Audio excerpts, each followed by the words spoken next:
ऐसे लोग जिन्होंने मज़हब की संपत्ति को, संप्रदाय की संपत्ति को, समाज की संपत्ति को, सामूहिक संपत्ति को हड़प करके अपने व्यक्तिगत स्वार्थों के लिए उपयोग किया है। इसके अतिरिक्त तो कोई उसका विरोध नहीं कर रहा है। अब लोकतांत्रिक व्यवस्था में हम किसी भी विषय को डिस्कशन के लिए भी नहीं चाहते, ऐसा कैसे संभव हो सकता है? और महाकुंभ में जिस तरह से अब तक लोगों की आवक हुई है, 50 करोड़ लोग से ज़्यादा लोग अब तक महाकुंभ में आकर के संगम पर डुबकी लगा चुके हैं। ये अपने आप में एक विश्व का कीर्तिमान है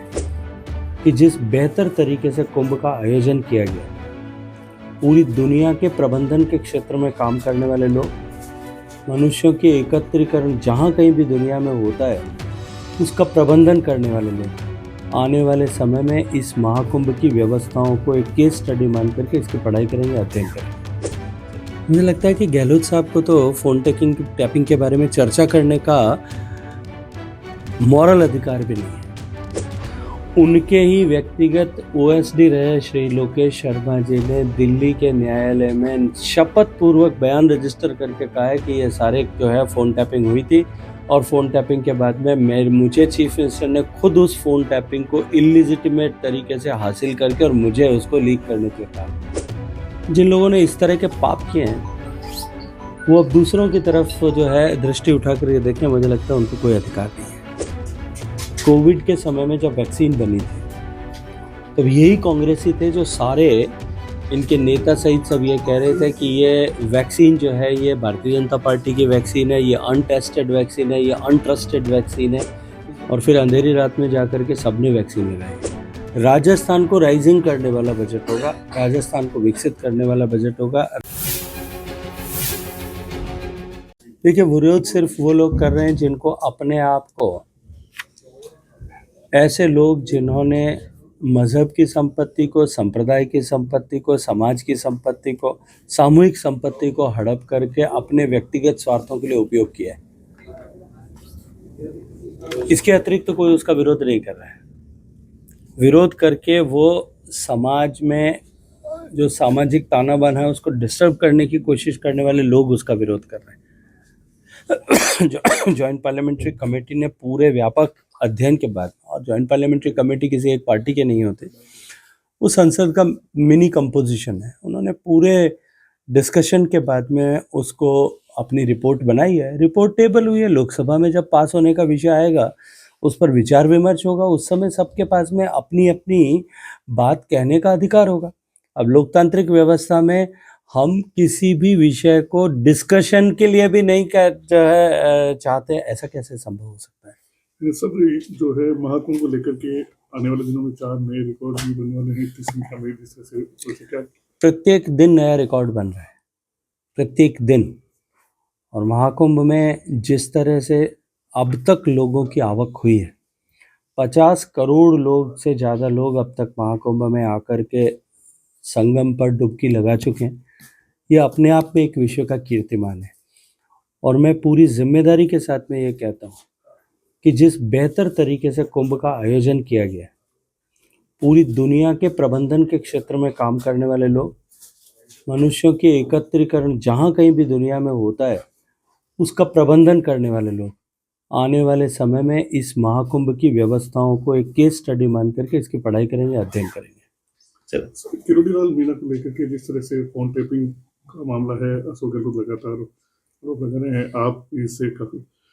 मुझे लगता है कि गहलोत साहब को तो फ़ोन टैपिंग के बारे में चर्चा करने का मॉरल अधिकार भी नहीं है। उनके ज़माने में जिस तरह से फ़ोन टैपिंग हुई, और वो ये केवल मैं कहता है आरोप प्रत्यारोप होते वहाँ तक ठीक नहीं था। उनके ही व्यक्तिगत ओएसडी रहे श्री लोकेश शर्मा जी ने दिल्ली के न्यायालय में शपथ पूर्वक बयान रजिस्टर करके कहा है कि ये सारे जो है फ़ोन टैपिंग हुई थी, और फ़ोन टैपिंग के बाद में मुझे चीफ मिनिस्टर ने खुद उस फ़ोन टैपिंग को इलिजिटिमेट तरीके से हासिल करके और मुझे उसको लीक करने के लिए कहा था। जिन लोगों ने इस तरह के पाप किए हैं वो अब दूसरों की तरफ जो है दृष्टि उठाकर ये देखें, मुझे लगता है उनको कोई अधिकार नहीं है। महाकुंभ में जिस तरह से खड़गे जी ने कहा था कि गरीबी दूध लगेगी, कांग्रेस ने भी वहाँ डुबकी लगाई है। देखिए, ये कांग्रेस का चरित्र है किसी भी विषय पर इस तरह की प्रतिक्रियाएं करना और बाद में उससे भाग जाना। मैंने तो कल भी कहा था कि मैं आपको स्मरण कराता हूँ,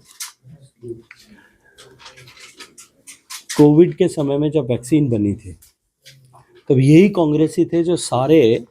इनके नेता सहित सब ये कह रहे थे कि ये वैक्सीन जो है ये भारतीय जनता पार्टी की वैक्सीन है, ये अनटेस्टेड वैक्सीन है, ये अनट्रस्टेड वैक्सीन है, इस वैक्सीन का कोई जो है क्लिनिकल ट्रायल नहीं हुआ है। और फिर अंधेरी रात में जाकर के सबने वैक्सीन लगाई। आपने जब वैक्सीन लगाई होगी, आप अस्पताल गए होंगे, अपना समय तय करके गए होंगे, आपको समय मिला होगा, उस समय गए होंगे, आपको वैक्सीन लगाई होगी, आपको सर्टिफिकेट दिया होगा, आपने बाहर आकर के अपने सोशल मीडिया पे पोस्ट किया होगा। आप कोई भी कांग्रेस के जो है नेता का किसी भी सोशल मीडिया हैंडल पे वैक्सीन लगाते हुए का फोटो ढूंढने की कोशिश करिए, नहीं मिलेगी। क्योंकि जिन्होंने पाप किया था फिर अपने पाप से मुंह छुपाने के लिए वो अंधेरी रातों में जाकर के लगा के आते थे, मुंह छुपा करके जाकर के लगा के आते थे, क्योंकि जीवन का खतरा तो था, लेकिन क्योंकि राजनीति के महत्वाकांक्षाओं की पूर्ति के लिए उन्होंने इस तरह के जो बयान दिए थे, गैर जिम्मेदाराना बयान दिए थे, बाद में उससे भागते हुए नजर आ रहे थे। कुंभ में भी मुझे लगता है लोग कुंभ में अपने आस्था के साथ में अपने पाप का शमन करने के लिए जाते हैं, और कुंभ पे प्रश्न चढ़ने करने वाले लोगों को तो शायद उनकी पापों की उस वैतरणी को पार करने का कहीं उनको कोई अवसर भी नहीं मिलेगा। राजस्थान बजट आने वाला है, क्या उम्मीद है सर, किस तरह से? देखिए, डबल इंजन सरकार का बजट निश्चित रूप से ऐतिहासिक होगा, और पिछले वर्ष में जिस तरह से बजट को माननीय मुख्यमंत्री जी के नेतृत्व में राजस्थान के हर विधानसभा क्षेत्र को छूते हुए, राजस्थान को के हर एक वर्ग संवर्ग को छूते हुए सर्व समावेशी सर्वस्पर्शी बजट दिया था, उसी अनुक्रम में इस बार का बजट भी निश्चित रूप से राजस्थान को राइजिंग करने वाला बजट होगा, राजस्थान को विकसित करने वाला बजट होगा, राजस्थान को ग्रोथ इंजन बनाने जो है वो बनाने वाला बजट होगा।